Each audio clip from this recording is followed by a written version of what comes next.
We're also learning about the 3 victims in yesterday's triple homicide on Indian Summer Drive. Yeah, so one of those, a 5-year-old boy. Investigators say Eric Ashley, Arkia Berry, and her 5-year-old son Landyn Brooks were fatally shot yesterday evening around 5:30. Officers found them in a crashed car on Indian Summer Drive. That's right near the Echo Highlands neighborhood. The neighborhood of Echo Highlands was unusually still that Saturday afternoon. Not the peaceful kind of still, more like the silence before a downpour. Then, just after 5 p.m., it hit. A burst of rapid gunfire, 30 shots, shattered the quiet. By the time the echoes stopped bouncing off the brick homes and trees, 3 people were slumped inside a car on 10th Avenue North. A woman in her late 30s lay across the center console of her black Hyundai. Her 5-year-old son, still buckled in the back seat, wasn't moving. In the driver's seat, her boyfriend, lifeless. All 3 gunned down. No warning, no chance to run. And yet, just 1 minute before the shooting, the woman sent a one-word text that would turn out to be a crucial clue. It was a name. Not a cry for help, not a goodbye, a name. She had barely hit send when her world ended. Arkia Berry wasn't just another name in the headlines. She was a mother, a rising hairstylist in Birmingham, and someone who worked every day to give her son the life he deserved. But now she and her little boy were gone. And the man they were last seen with was dead, too. It didn't make sense. There were no obvious enemies, no public threats, no feud that could explain a triple killing in broad daylight. But the more investigators looked at that single text, the more it cracked open a world no one expected. Something personal, messy, and deadly. What chain of decisions led to a 5-year-old child being caught in a targeted hit? Why would a mother send one name, just one, right before everything went black? And how does a bright green getaway car fit into the puzzle? What do you think? Can a one-word message really help solve a triple murder? Let me know your thoughts in the comments. And if you're new here, hit that subscribe button. We tell the stories others miss. Because what happened on that quiet Birmingham street wasn't random. And the truth? It's even more disturbing than you're expecting. To understand the impact of what happened that day, we have to start with who Arkia Berry truly was. Born and raised in Alabama, Kia grew up surrounded by a large, tight-knit family. From a young age, she was known for 2 things: her contagious smile and her gift with her hands. Even as a child, Kia could braid intricate styles into her friend's hair on the school bus or during weekend sleepovers. It wasn't just talent, it was artistry. By the time she reached adulthood, Kia had turned that passion into a full-blown career.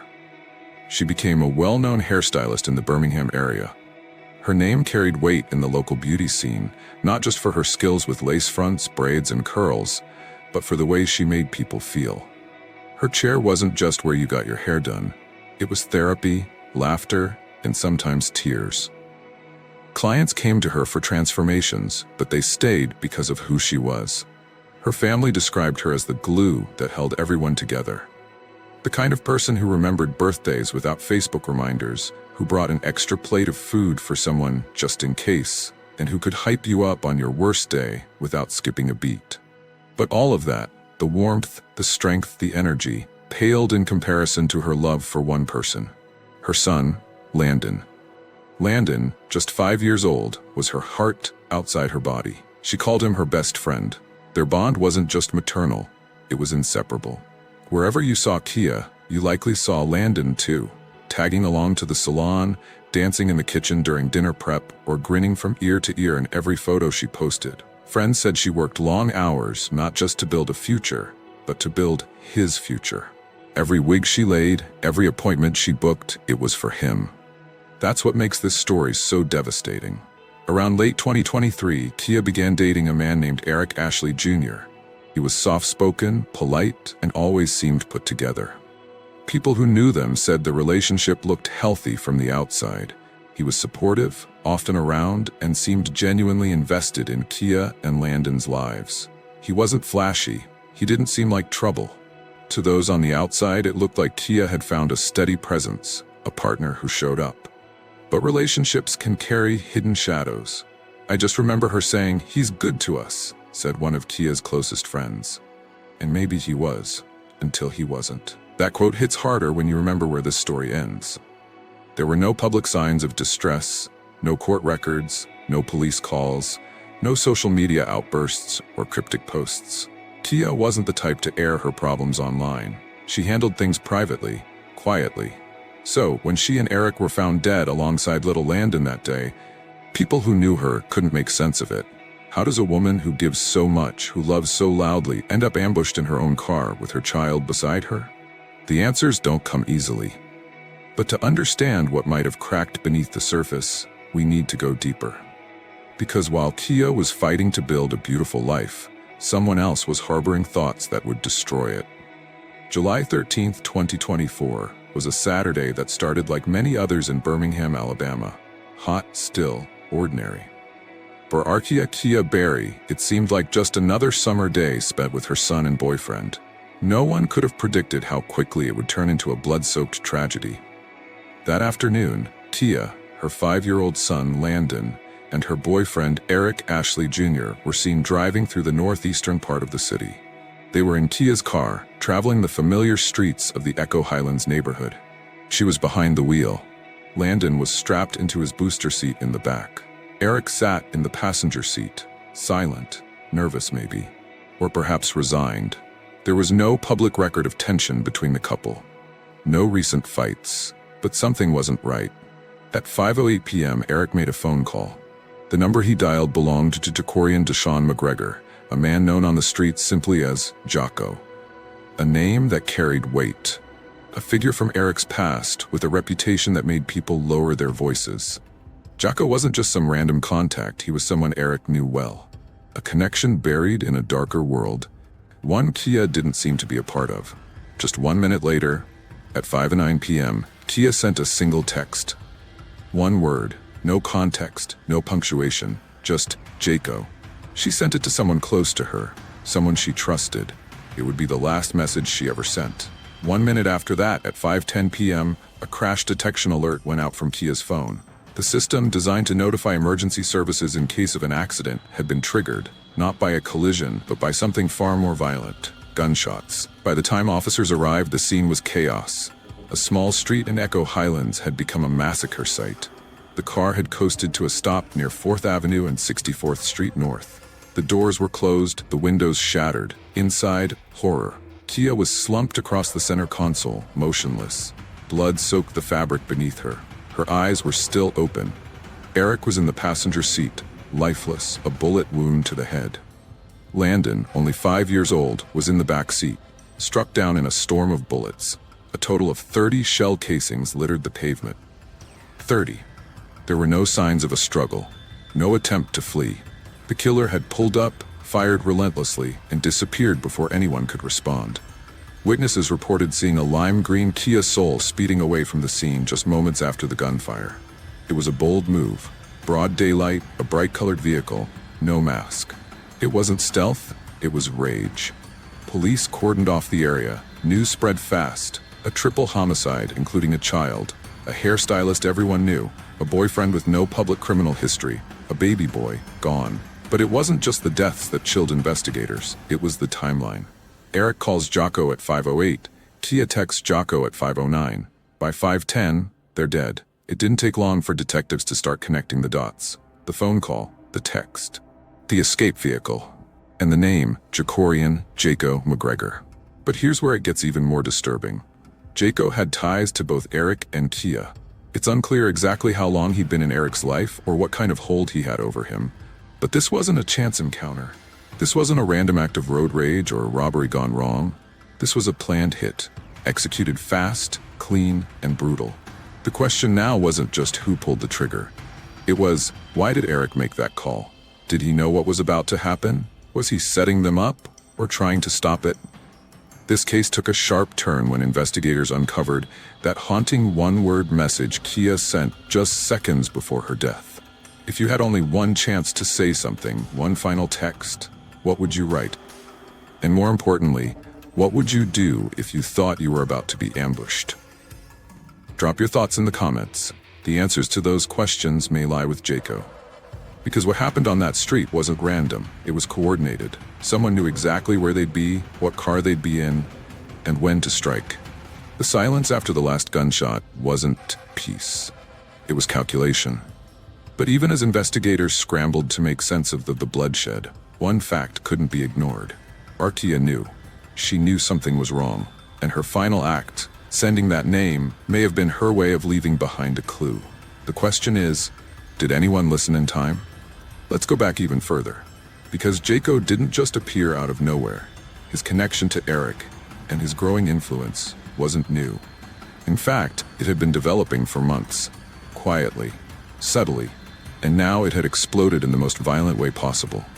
In the immediate aftermath of the Echo Highlands massacre, detectives worked around the clock.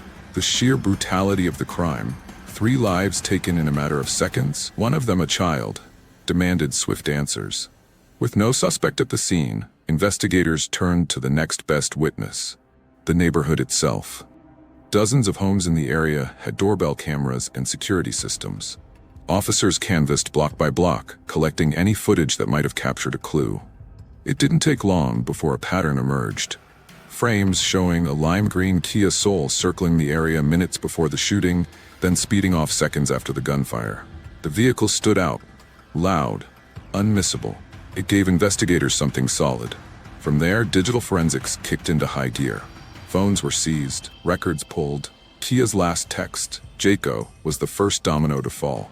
Investigators cross-referenced it with Eric's call history. That 5:08 p.m. call to Jacorian Deshaun McGregor placed him squarely in the middle of the timeline.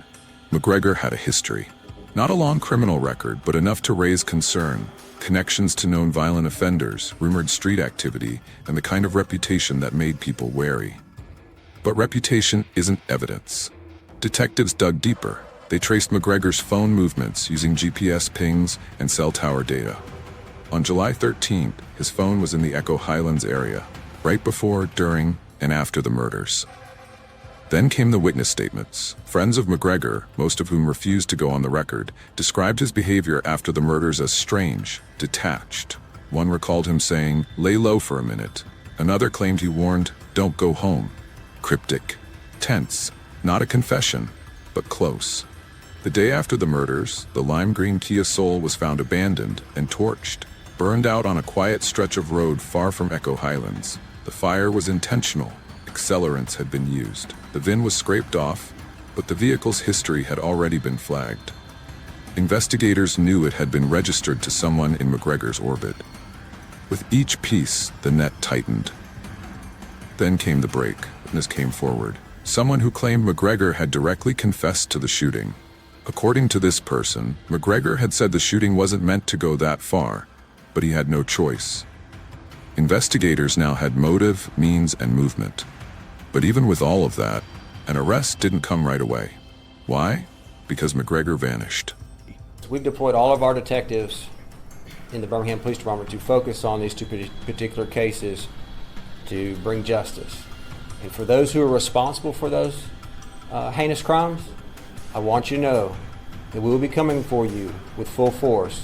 With every piece of law enforcement that we have, we will be coming for you. The minute his name began circulating among law enforcement, he went underground. No calls, no social media activity, no sightings. He didn't use his known phone, didn't contact family. He slipped into the wind. Months passed. The families of Arkia, Landyn, and Eric waited in agony. A killer was out there, free. Then in February 2025, the U.S. Marshals stepped in. Acting on a tip, they located McGregor in a small apartment complex several counties away. He didn't resist, he didn't speak, he barely blinked. Cut to courtroom footage. McGregor in handcuffs, stone-faced as the bond hearing begins. The prosecutor reads from a key affidavit. The defendant, Jacorian Deshaun McGregor, is believed to have fired over 30 rounds into a vehicle occupied by Arkia Berry, her minor child, and Eric Ashley Jr., resulting in all 3 victims' deaths.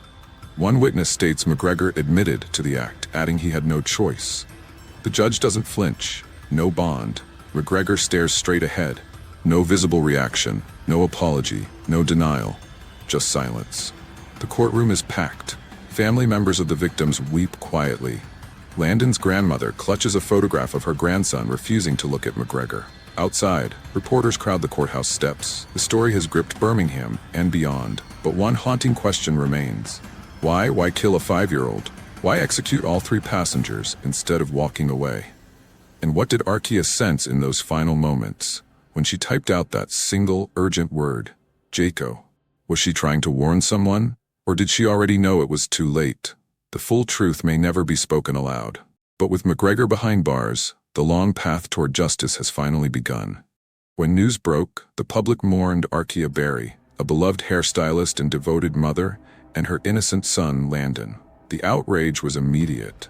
But as detectives peeled back the layers, it became clear this was more than a random act of violence. There was history. And buried within that history was a fuse that had been lit long before a single bullet was fired. The connection between Eric Ashley Jr. and Jacorian Deshaun McGregor wasn't casual. The two had grown up on the same streets of Birmingham. Some who knew them described it as a friendship that had soured. Others said they were like brothers until they weren't. But no one could explain exactly what went wrong. There were whispers, a fallout over money, respect, street loyalty, and perhaps something even deeper. According to one anonymous source, Eric had violated a code. No specifics, just that vague, heavy phrase that holds weight in the kind of circles where codes still matter. Some believed it was related to past gang affiliations. Others said it was personal betrayal, possibly involving women, power, or reputation.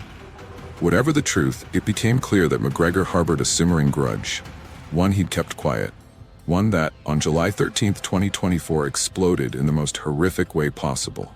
McGregor didn't just want Eric dead. He made it public, dramatic, irreversible. A barrage of 30 rounds in broad daylight, not a hit, a message.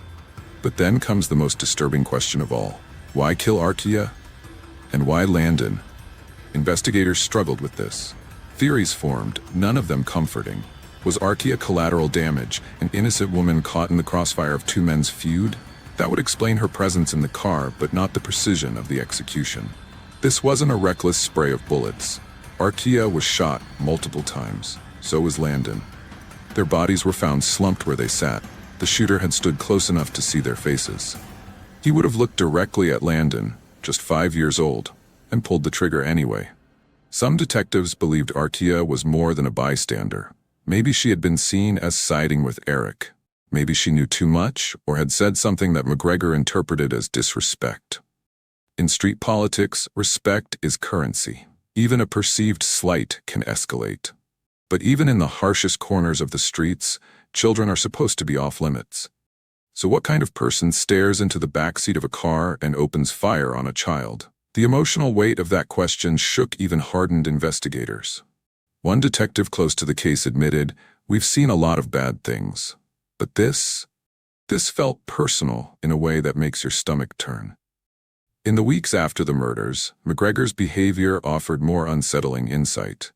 He didn't hide like a man riddled with guilt. He vanished like someone who'd planned every step. The lime green Kia Soul wasn't ditched, it was burned to the frame. Fire investigators found accelerant traces around the seats and engine block. The car's VIN had been intentionally removed. This wasn't panic, it was cover-up. Which leads us to the chilling conclusion. This massacre may have been premeditated down to the last shot. Arkia's final text, Jaco, is possibly the most haunting part of this story. It wasn't long, it wasn't detailed, but in that single name, she may have been telling the world everything. She knew who was coming. She may have known why, and yet she didn't run. She didn't scream. She texted, a quiet signal in the final seconds of her life. There's a theory that she recognized the danger the moment Eric made that 5:08 p.m. call to McGregor. That's when she sent the name. 60 seconds later, the car erupted with gunfire. She never had a chance. And Landyn? He trusted the adults in that car. His mother, her boyfriend.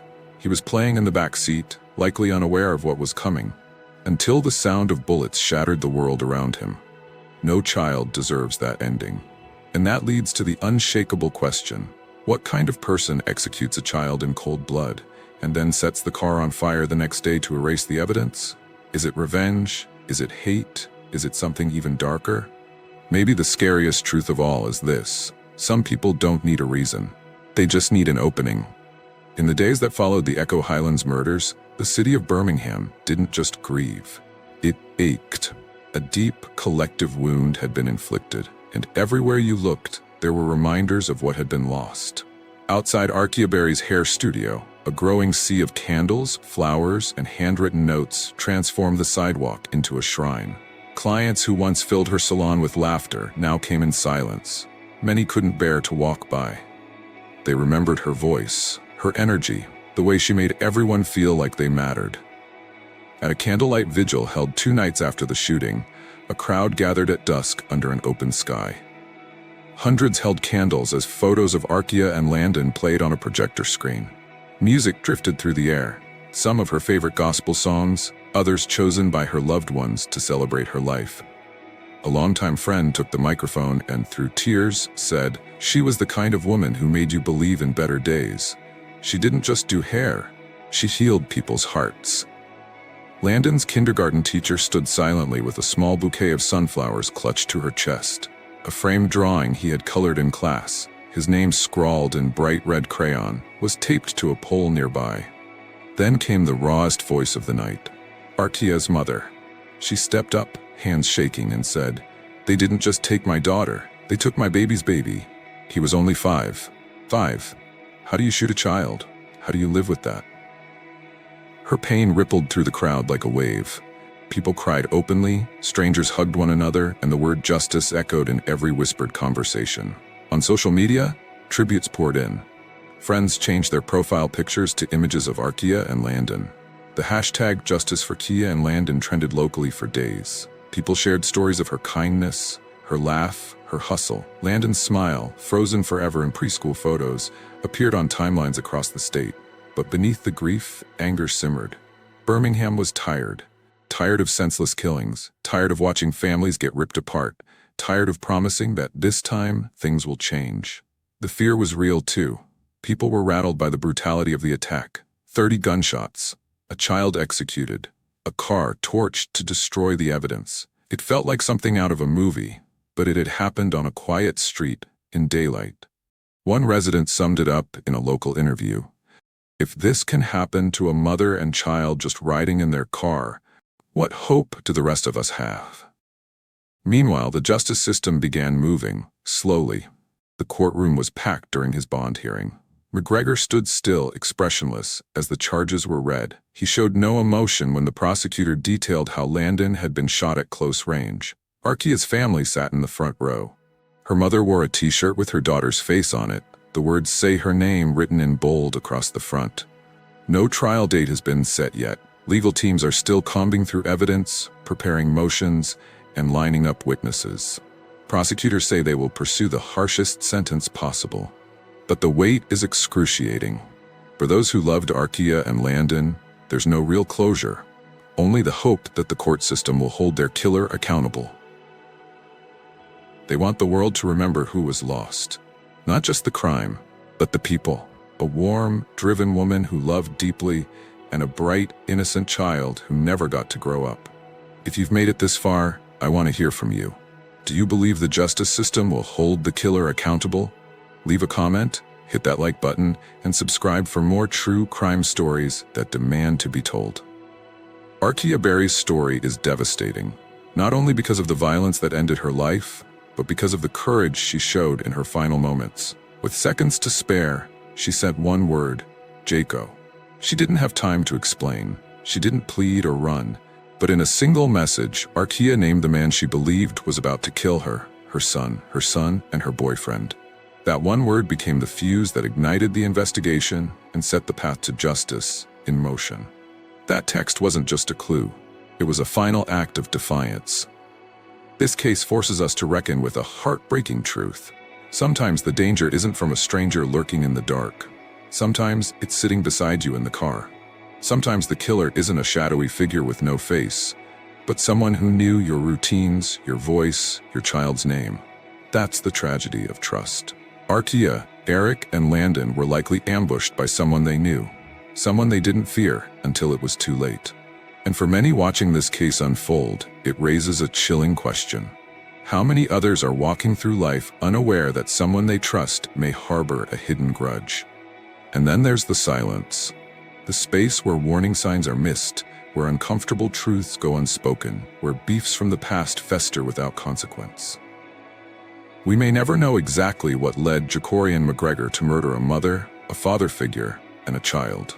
But we do know this: if someone had spoken up earlier, if red flags had been reported or taken seriously, maybe this story wouldn't have ended in bloodshed. We also saw the power of digital evidence. Arkia's text, Eric's call, cell phone pings, messages from McGregor to friends telling them to lay low. Each digital footprint became part of the puzzle, and together, they formed a clear line to the killer. Technology can't undo loss, but in this case, it held the truth long enough for investigators to catch up. And then there's the larger picture. What are we doing as a society to stop violence before it explodes? The ripple effect of domestic and interpersonal violence is real and deadly. It often begins with unresolved tension, escalates in silence, and ends in tragedy. This story is a reminder that community matters. Safe spaces, support systems, and early interventions are not luxuries. They are lifelines. In the end, Arkia didn't get justice in life, but her final act, her last breath, wasn't in vain. She spoke even when death was seconds away. And that whisper cut through the silence. It was the spark that lit the path. Arkia's final message may have been her final breath, but it also lit the path toward justice.